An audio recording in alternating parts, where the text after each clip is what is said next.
Hello, everybody. My name is Lopez. I'm a third-year master's student in the biology program at Cal State Dominguez Hills, and I'm part of I work in Dr. Aaron McCauley's Natural Products and Drug Discovery Lab, and today I will present to you my research in identifying novel fungal metabolites with antibiotic activity.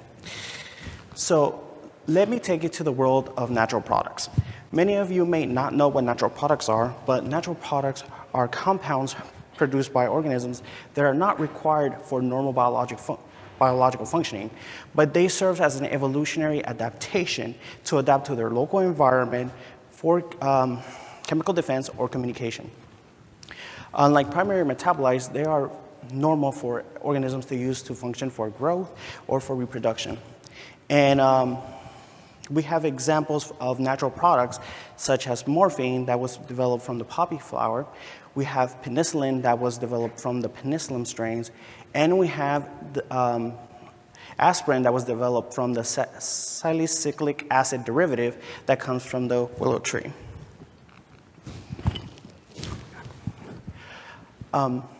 Natural products has played an important role in traditional medicine for thousands and thousands of years, and is currently, some of them are used in modern day medicine. Out of all the FDA-approved therapeutics, 40% of them are natural products or natural product derivatives, and 20% of them are chemical scaffolds derived from natural products. And with my research that is most focused on antibacterial drugs, we found that out of 55% of the FDA-approved antibacterial drugs come from natural product or natural product derived.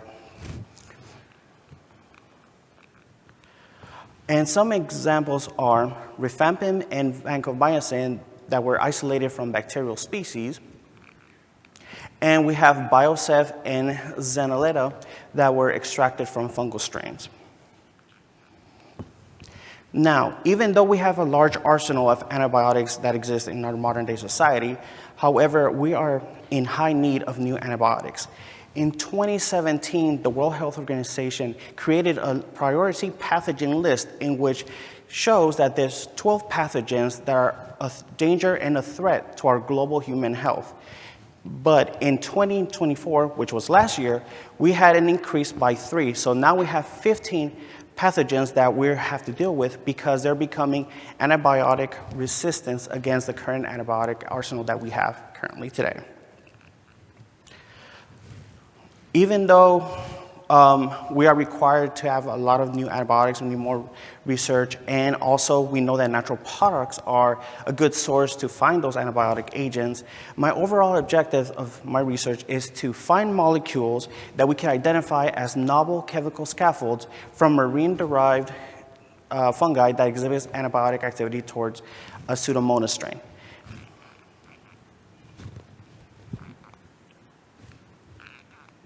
Okay. So I have 3 specific aims. My first aim is I want to develop a bioassay that is reproducible so we could screen our fungal metabolites against Pseudomonas putida. Second, we want to build a fungal metabolites library that we could utilize to find an antibiotic agent. And 3, we want to dereplicate known metabolites so we don't, so we could find something novel and not step in other researchers' toes that they have discovered.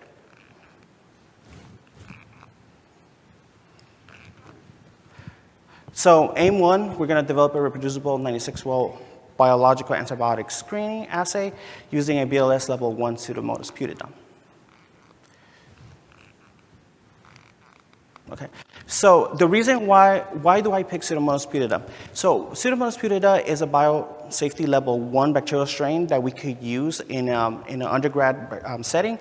It's safer, and plus if we have a level safety 2 strain, it will be very dangerous for the students to even be near that facility. So therefore, we decided to use Pseudomonas putida because it's a taxonomically relative and a safer version of Pseudomonas aeruginosa, which Pseudomonas aeruginosa is part of that list of 15 pathogens.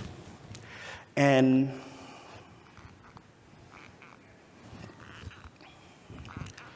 Okay, so in order to fulfill this aim, we will have to set up a structure of how long and at what absorbance does Pseudomonas putida grow to reach at a CFU of 1 × 10⁷ cells per milliliter, because we want to make sure that we are consistent with all of our bioassays and have a meaningful results for every assay that we do.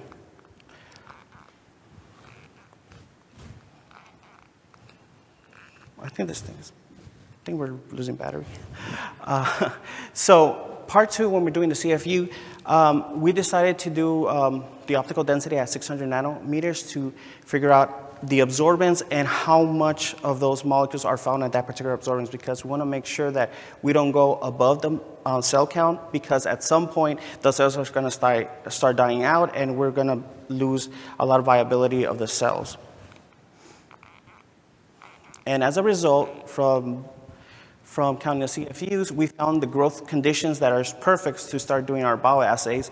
And we culture our Pseudomonas putida at 37 degrees Celsius, 250 RPM, and at an OD of 0.6 to 0.8, which is perfectly the amount to get 1 × 10⁷. And also, we develop a 96-well plate anatomy. This is going to be the structure that we're going to use for the rest of the experiments. So we have our chloramphenicol, which is a positive control. In previous literature, it was shown that chloramphenicol is a good antibiotic against any Pseudomonas strain, and therefore we will use that to see if our metabolites will have a better antibiotic activity compared to chloramphenicol. Column 2, we have DMSO. It's our negative control. DMSO is used to make our metabolites more soluble to mix. And negative control.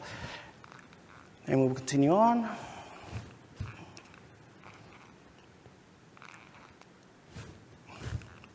Oh my God. So aim 2 is we're going to build a large library of fungal metabolites and screen them against antibiotic activity against Pseudomonas putida. And how we did this aim is we grew 29 fungal strains in rice media for 3 weeks.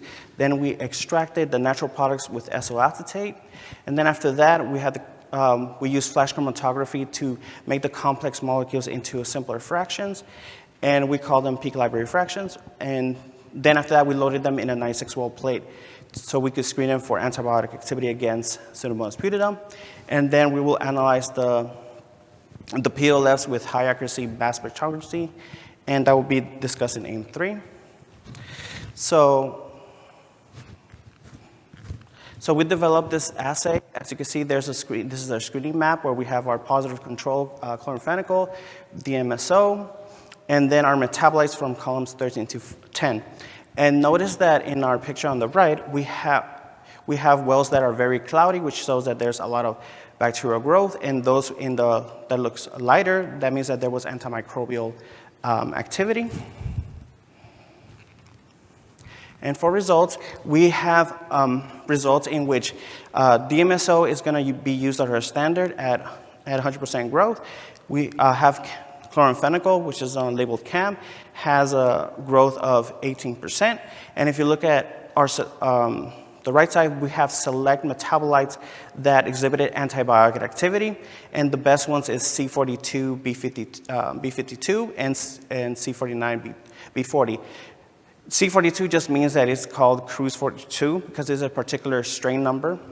And then where it says B section is the molecule PLF that came away from that fungal strain.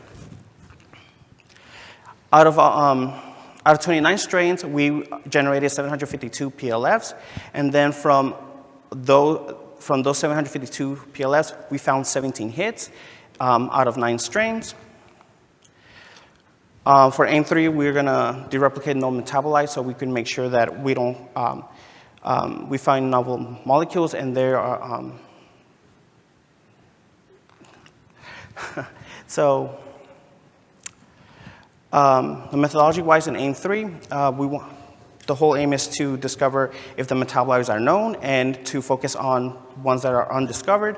So we analyze our PLFs through using the HAMS system. Then we will we have spectral data that we need to analyze to see what is the molecular weight of these molecules, and then we're going to check the MP atlas to see if somebody has discovered these particular metabolites.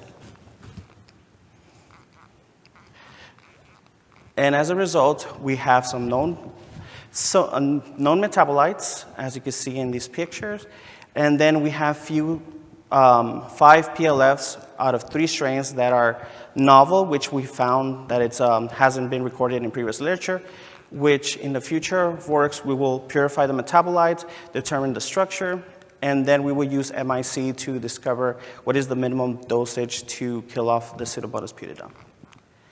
And in conclusion, we found 5 PLFs from 3 strains out of all the 752 PLFs that we work with, and out of 29 strains. And thank you for your time.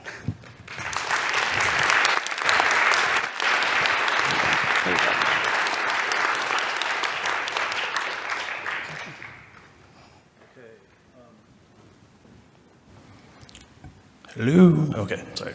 Questions for Lewis? Hi, great talk. So I have 2 questions. One, how did you select your fungal strains that you used? And for the PLFs that you've identified, how broad do you think they would be at inhibiting antibiotics with other gram-negative pathogens? Alrighty, so the fungal strains, my PI has a fungal strain library. She inherited them from her PI from UC Santa Cruz. His name was Philip Cruz. So she has fungal strains from the 80s, 90s, and I was focusing mostly on the 80s. And so they're labeled Cruz 1 through 54. So that was the one that I had to pick. And what was your second part of the question? The second part was for the PLFs that you described, or identifying these novel metabolites, what would you predict their antibiotic activity would be against other gram-negative pathogens? How broad would their antibiotic activity be? Well, I haven't discovered the mechanism of action yet, but if it has to do something related to the cell wall, I think it will be generalized that all the gram-negative bacteria will be affected. That will be a prediction. However, if the mechanism of action was something else, that would be something that we could have to further research about. Thank you.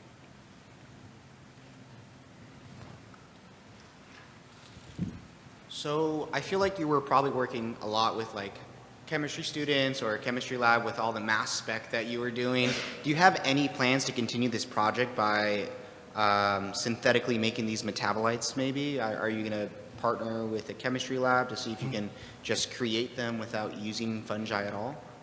That's an interesting question. So I want to continue working in the natural products field. So from what my understanding is, there's 2 different parts, which is the first part, which is isolation, to just discovering from random organisms, like extracting antibacterial and fungal agents. And then there's the other one where it's the biosynthetics, which means that you create some new chemical compounds. So just by understanding that you have the foundation, the basic pharmacore of structure, then from there you can just derive it as much as you can and try to discover something new, and then go through the procedure of doing MIC and understanding if there's any that is not cytotoxic to the cells, but they're good for using in overall.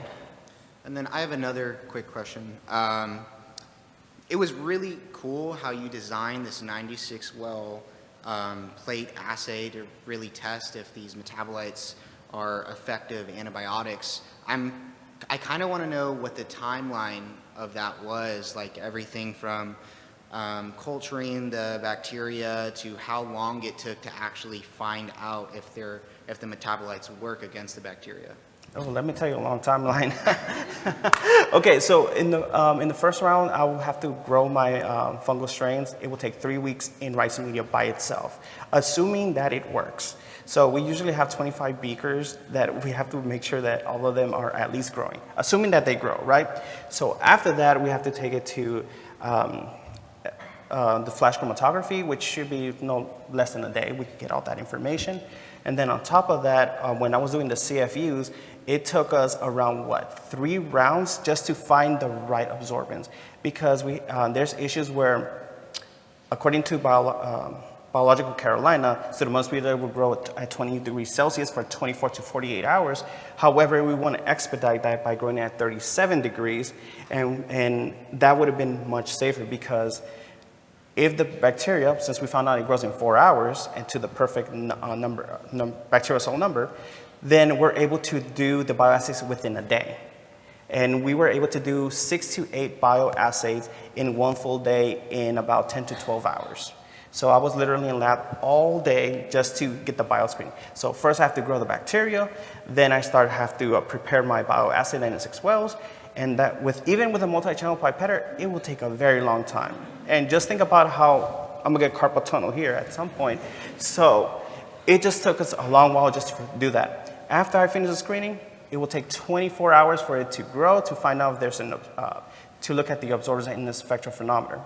And then after that, once we find if there's antimicrobial activity, I just jot it down on Excel, and then we just worry about the next steps, which I'm still in the process because we already identified all the antimicrobial agents. Now we just need to do the next parts of the future works that I mentioned. I'm still in that process. Antimicrobial resistance is a huge problem, and research like yours is very much needed. It's understandable that often you start with BSL-1 pathogens, but I'm wondering at what point in your research will you test your compound being actually active against Pseudomonas aeruginosa before you invest too much money and effort into the exact structure? Excellent question. So I didn't mention in my talk is that Pseudomonas aeruginosa and Pseudomonas putida were tested in the Tiny Earth project, and they found that there's a high correlation where when they were extracting soil molecules into the Pseudomonas strains of both of them, there was a correlation where there was a microbial activity. Like there was a lot of the cells dying, so therefore it's safer to use on both. That's why when we were testing it out, since it's biosafety level 1, it was good to use in our campus. Biosafety 2, not so good, but there's a lot of literature from Tiny Earth project that suggests that both of them are acting almost the same. Okay, great. Thank you very much, Louis.